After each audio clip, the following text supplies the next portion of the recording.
네 번째 강의입니다. 지난 시간까지 세상에서 가장 쉬운 아이디어 생산법 림스에 대해서 알아봤습니다. 이 림스의 컨셉에 대해서 들으시고는 좀 쉬운 것 같은데 하시면서도 이거 막상 내가 써먹으려니 어떻게 써먹어야 될지 감이 안 온다. 이런 분들이 아마 많으실 건데요. 그래서 좀 쉽게 이 림스를 적용할 수 있는 방법에 대해서 오늘 소개를 해드리고자 합니다.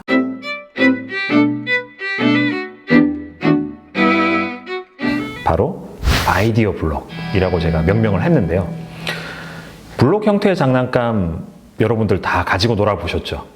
어떻게 이거를 블록을 쌓느냐에 따라서 집이 되기도 하고 배가 되기도 하고 때때로는 자동차가 되기도 하고 다양한 형태의 건축물을 만들 수도 있죠. 이런 블록 형태의 장난감에서 이 영감을 좀 받아서 아이디어 블록이라고 이름을 붙였는데요. 림스의 세 가지, 리무브, 익스체인지, 애드 같은 경우는 주로 기능에 관한 것입니다. 그리고 머티리얼은 재료에 관한 것이고요. 쉐이프는 모양에 관한 것입니다. 이렇게 기능에 관한 것들은 어떤 것들이 있는지 여러분들이 일상에서 혹은 알고 계신 지식에서 뭐가 있는지를 정의를 해주시고 그 정의된 것들이 어떤 기능들을 하는지 어떤 역할을 하는지 재료 같은 경우도 어떤 재료가 있는지 철이 있다, 플라스틱이 있다, 고무가 있다. 그러면 걔들이 어떤 속성을 가지고 있는지 그리고 모양 같은 경우도 사각형, 원, 타원형 이런 모양들에 대한 정의를 해주시고 이것을 리스팅 해주십시오. 본인만의 아이디어 블록을 먼저 작성해 보십시오. 그리고 이제 그렇게 작성한 아이디어 블록을 어떤 문제를 해결할 때 좋은 아이디어가 바로바로 떠오르지 않는다. 림스를 적용하고 싶은데 잘 모르겠다. 그러면은 이 리스트에서 보시고 가져다가 적용해 보시면 좀 쉽게 수월하게 아이디어를 생산하실 수가 있습니다. 사용 사례에 대해서 좀 소개를 해드리면 컵이 하나 있어요. 컵이 하나 있다라고 가정을 했을 때 이 컵에다가 무엇을 어떻게 가져다 쓰냐에 따라서 다양한 새로운 형태의 발명이 될 수가 있는데요. 먼저 아이디어 블록을 좀 정의를 쭉 해봤습니다. 이런 아이디어 블록이 있다라고 가정을 했을 때 컵에다가 열선을 가미해주면 열선을 애드해주면 가열컵이 됩니다. 새로운 형태의 발명이 되는 거죠. 그리고 이 컵에다가 사각형 모양을 바닥에만 붙이게 돼도 구르지 않는 컵 모양이 사각형 모양이 되면서 구르지 않는 컵 새로운 형태의 발명이 되게 됐죠. 어떤 분은 이렇게 물어보세요. 야, 이 구르지 않는 컵이 무슨 기능이 있냐? 어디다 쓸 수가 있냐? 아기 키우시는 분들은 아마 공감을 많이 하실 건데 아이들이 크면서 호기심이 많다 보니 손이 닿는 것들을 마구잡이로 이렇게 만져다가 쓰러뜨리거나 떨어뜨리는 경우가 많습니다. 컵 같은 경우 대부분 유리 혹은 도자기 재질로 되어 있다 보니까 굴러서 떨어지면 깨질 가능성이 크죠. 근데 구르지 않는 컵 같은 경우는 쓰러뜨리더라도 구르지 않기 때문에 떨어질 가능성, 다칠 가능성이 낮아지게 되겠죠. 그리고 또 하나, 이 컵에다가 무언가 단순하게 통이나 상자, 다른 형태의 컵을 하나 더 결합해 줌으로 인해서 열천왕 컵. 여러분들이 커피숍에서 따뜻한 아메리카노를 주문하시고 들고 나가실 때 컵홀더 형태로 하나 더 이제 끼우심으로 인해서 단열의 효과를 보고 계시잖아요. 그런 형태의 발명으로도 그런 형태의 아이디어로도 이어질 수가 있습니다.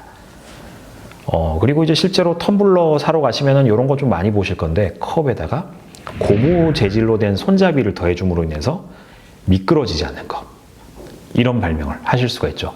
이런 형태로 여러분들이 알고 있는 지식이나 이제 리스팅 하실 수 있는 아이디어 블록이 이 아이디어 블록 리스트가 어떠냐에 따라서 가져다 쓰실 수 있는 것들이 굉장히 다양화가 될 수 있고요.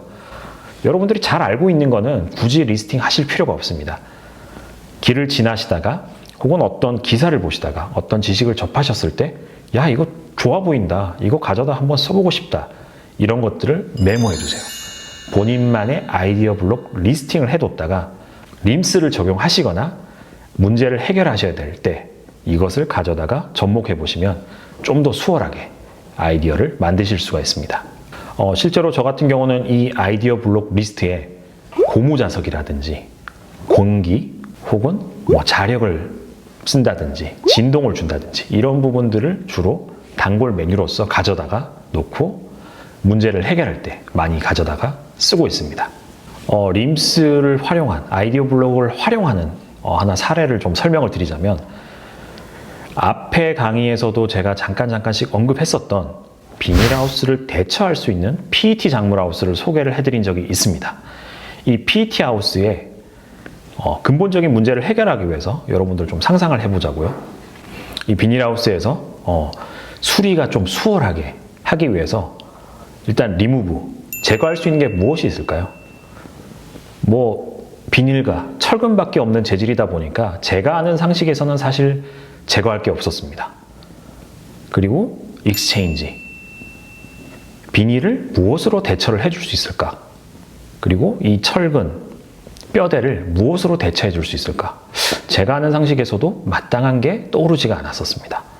그리고 이 자체만으로 굉장히 심플하면서도 저렴하게 온실 효과를 낼 수 있는 비닐하우스인데, 여기에다가 유지보수 혹은 수리를 쉽게 하기 위해서 뭔가를 가미한다는 거는 방법은 많겠지만 원가 경쟁력에서 이 농민들이 굉장히 저렴하게 사용하는 제품인데 가격을 올려서 쓰기에 부담스러워질 요소가 있기 때문에 고려를 하기가 힘들었습니다. 그래서 재료를 대처할 수 있는 게 무엇이 있을까 찾아보다가 제가 리스팅했던 것 중에 하나가 PET 소재입니다. 쉽게 구할 수도 있고 비닐에 비해서 찢어지지도 않고 굉장히 튼튼하고 그러면서 가격도 저렴하고, 그래서 비닐 대신에 PET 소재를 재료로 이제 대체하게 되는 거죠. 그리고 모양 측면에서도 파손된 부분이 유지 보수가 어려운 이유 중에 하나가 비닐이 원바디 재질로 이렇게 비닐하우스가 되어 있잖아요.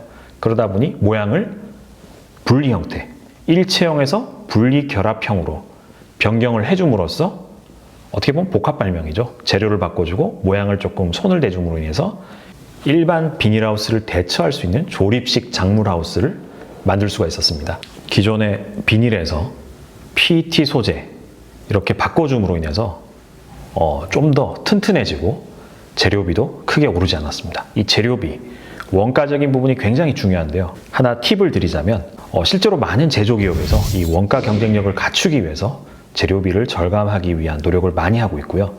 여러분의 아이디어가 좋은 특허가 되고 사업화가 되기 위해서는 이 사업성 측면에서 원가도, 생산을 하는데 필요한 이 원가나 재료비 단가도 하나의 중요한 경쟁 요소입니다.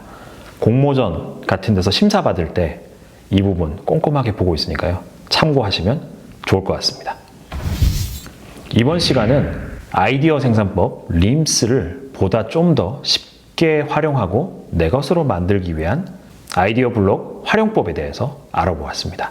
다음 시간에는 이어서 이 아이디어 블록화 할 수 있는 어떤 것들을 나만의 아이디어 블록으로 가져다 쓸 수 있는지, 실제로 발명 세계에서 가장 많이 쓰이는 사례들에 대해서 소개를 해드리도록 하겠습니다.